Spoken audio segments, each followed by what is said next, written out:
大家好，歡迎嚟到奇趣天地高課分。喺影片開始之前，希望大家都可以 like、comment、share 同埋 subscribe 呢個 channel，記得撳埋個啷啷，咁就唔會錯過我哋最新嘅影片啦。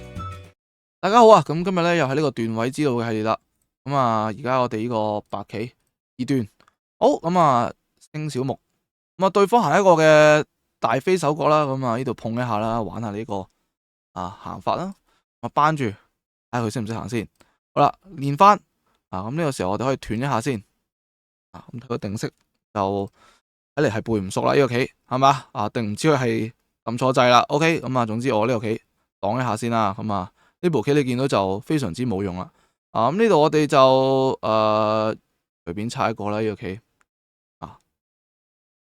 拆一個。好啦，咁佢掛角嘅話，我哋呢度其實都唔使咁複雜啦。小飛手角，咁咪拆翻個邊。咁我哋呢邊可以再掛角啦，呢個棋。好，佢打入，佢呢度唔係叫打入，叫夾擊但其實呢度似打入多啲。咁我跳起身啦，哇！佢每步都出乎我意料個方向。咁佢跳呢個嘅話，我就轉過嚟呢邊啦佢無啦啦行我二路，咁我總係好開心嘅。擋住佢先呢條邊好有發展嘅潛力啦。好啦，我碰一個係咩意思啊？呢個棋扳住佢先。哇！可唔可以打到呢下先？哇，好爽打咗個魚形出嚟呢度長一個應該都冇問題啦。呢個棋飛一個呢個棋我哋呢度佢有個斷點咁我哋呢度感覺好似點行都幾好呢個棋。可唔可以尖到呢下佢咧？嗰度仲有個點，算啦，我跳一個啦。呢個棋哇，佢立一個真係每步棋都出乎我意料。咁我呢度就唔好理佢啦，因為佢呢度再擋就都係唔係好大。既然係咁，我行翻個大飛手角啦注重實地多啲。好啦，佢尖一個嘅話，佢係咪想瞄住呢個斷啊？但係呢個斷就唔係好大嘅，呢一刻嚟講就，咁我就睇行邊先。OK，呢度我哋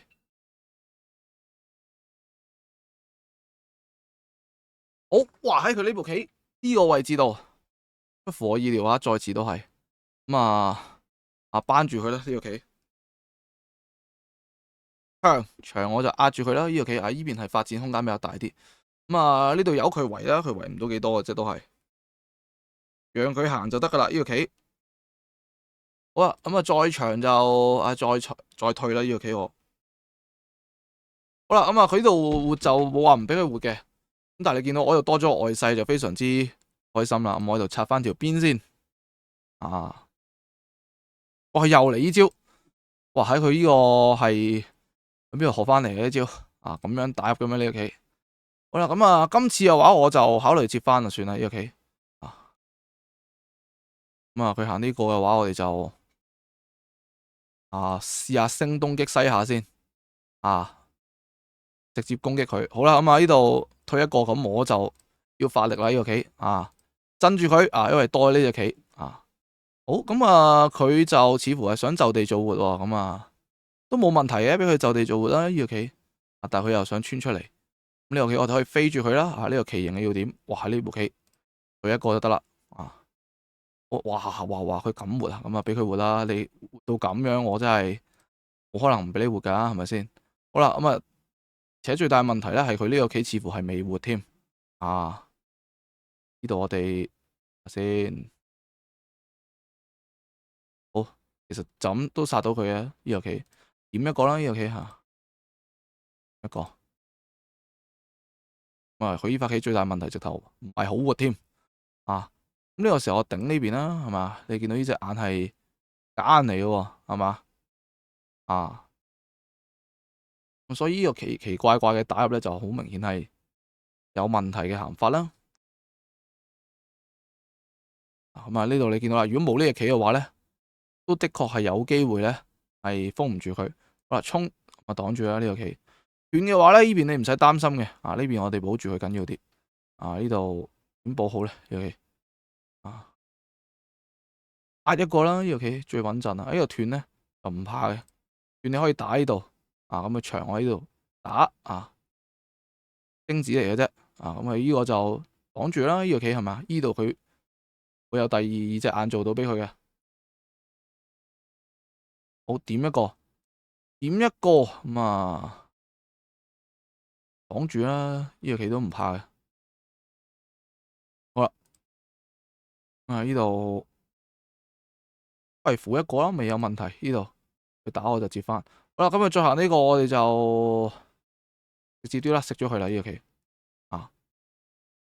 最穩陣嘅行法啦，已經係。咁呢個就唔理佢啦，封住喺外邊。呢個嘅話係扳翻住佢啦，呢度佢做唔到嘅啦，呢個棋我係擋住，呢啲都俾佢啦，俾佢啦，一路衝都冇用啊，都係喺我嘅包圍圈裏邊嘅啫。好啦，咁啊呢個棋行呢度，呢度嘅話我哋就擋住啦，呢個棋穩穩陣陣就 O K 噶啦，唔使搞咁複雜。好，再長咧，咁我哋都擋住啦，呢個棋俾佢啦，呢兩隻棋俾佢食啦，呢兩隻棋我扳一個呢個棋佢唔斷得嘅佢斷嘅話咧，咁我哋都可以打一下先啦。呢啲形狀嘅要點，之後咧我哋再打呢度接實就冇辦法啦。咁唯有貼死佢啦。大家都識啦，呢個棋撲一個咁裏邊係一個接不歸啦，或者烏龜不出頭咁嘅樣啦。提我哋打呢度好啦，咁接下嚟咧，我哋就穩穩陣陣活晒啲棋就 O K 啦。俾佢啦呢度呢塊棋我哋冇問題就捉完噶啦。好啦，咁飛啲都冇用嘅，飛啲我哋住佢係啦，呢啲棋見到呢度圍晒，咁你冇可能輸啊嘛。呢個棋呢個都接翻啦，呢個棋佢自己仲有啲弱點衝一個，佢接呢邊我扳呢邊，佢退呢個衝呢度，好 OK 就呢度可以加死佢啦。非常之穩妥呢個棋好咁我哋投降啦，快手。好啦，咁我哋又睇一睇盤棋啦。呢盤棋最主要係睇一睇左下角呢個位先啦。首先呢個大飛嘅行法咁冇問題啦。碰呢度佢前面都行啱嘅，立一都冇問題嘅。咁我斷嘅時候咧咁佢呢個棋係唔可以唔可以打喺度打喺度嘅話我擋住，你再去提嘅話咧咁我插邊啦，係咪呢個棋咁你見到啦，呢度嘥多咗隻棋啦咁因為咧呢個棋如果你直接打呢度先係正確嘅行法。因為呢個時候我再擋嘅話咧，你係唔需要提啊嘛，係咪啊？你逼一個咪得咯，係嘛？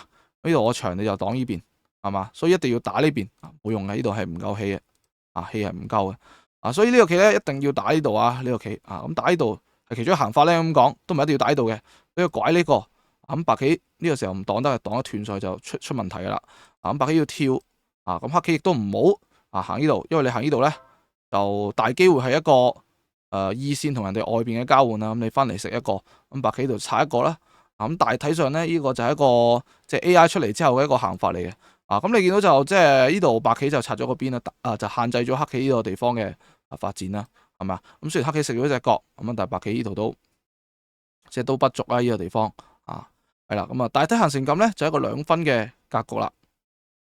咁實戰佢呢度俾我擋到咁當然係好開心啦。我擦邊掛角嘛正常啦咁呢個棋好明顯係應該要守角嘅咁因為呢個棋佢實戰咁行咧，我跳起身正常，佢如果跳呢個咧，咁呢度一飛封住佢咧呢隻棋就唔知想點啦咁實戰佢跳一個咁我就飛呢個啦，係嘛？咁你渡過冇乜所謂啦，呢個棋係嘛？呢個棋都係直接行啦，呢個棋尖一個就仲衰俾我咁樣擋住，跟住呢度碰又係有啲奇怪呢啲棋會碰一個呢啲棋正常去後邊咁跳出嚟就係啦或者要托咗去渡過呢度我唔可以扳嘅，因為呢度可以打過去啦。咁呢度其實我係即係睇呢個地方可唔可以打到佢啦。咁打到魚形咁肯定好開心啦。我跳一個咁又立一個咁呢度的確係有些少要補嘅呢個棋，因為如果唔補我呢度一點係嘛一扳雖然你食到呢隻棋，咁但係都唔講我可以咁樣啦，係咪咁所以呢個地方佢的確係要補嘅，咁但係呢個時候都冇乜心機補啦呢個棋，就算要補都要扳啦呢個棋係嘛，咁起碼出嚟有斷點，咁勝立我唔理佢啦呢個棋，尖都唔理佢啦呢個棋插邊係啦，好啦咁唔知點解佢好黐埋呢步碰呢個棋，呢啲棋你其實我哋都係打入一個啦，呢啲棋係嘛，或者打呢度都可以啊，係嘛，或者你呢度其實你都唔使行啦，上邊係係有發展嘅地方，行咗上邊先咯，呢個棋，咁呢個就我哋又唔使一定要殺佢嘅，係嘛，咁你見到啦，即係本身你都唔 expect 呢度你咁樣行完就呢度係全部係你啊嘛，係嘛，咁而家佢行入嚟啦，雖然佢破咗你嘅地啦，咁但係你外邊有個外勢，咁呢個外勢都有價值噶嘛，係嘛，都有一定嘅目數價值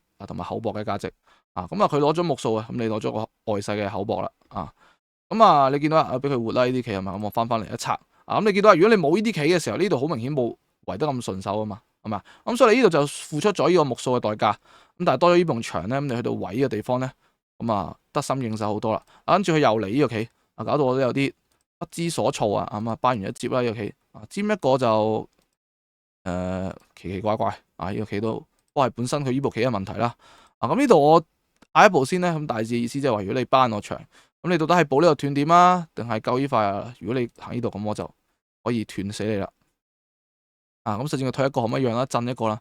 你見到啦，因為呢隻棋如果你先震嘅話咧，你再行咧，再壓你佢未必就等去到應你嘅呢個地方。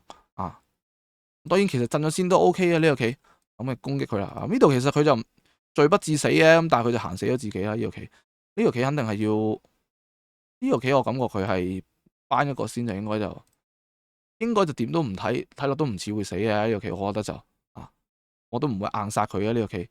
咁但係實戰佢咁樣行就真係要死啦呢個棋就，佢其實行呢度都係要死啊一個係嘛，咁如果你行呢個打呢個地方佢都係冇兩隻眼嘅，咁實戰都係一樣啦，點一個頂都係一樣嘅啫。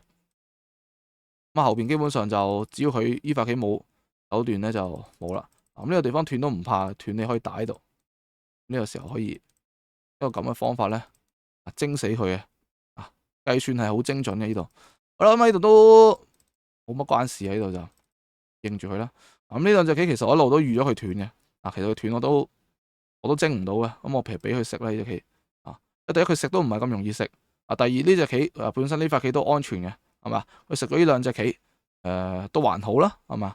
咁所以我都冇嘥多一步棋去補啦，呢個棋，咁首先呢度就計算再失誤啦，呢個地方佢只能夠係只能係。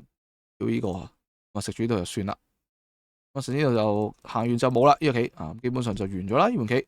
好啦，咁今日呢盤棋咧先講到呢度啦。如果大家中意條片嘅話咧，歡迎 like、subscribe、share。有任何關於圍棋嘅問題咧，都歡迎喺下邊留言。我哋下條影片再見，拜拜。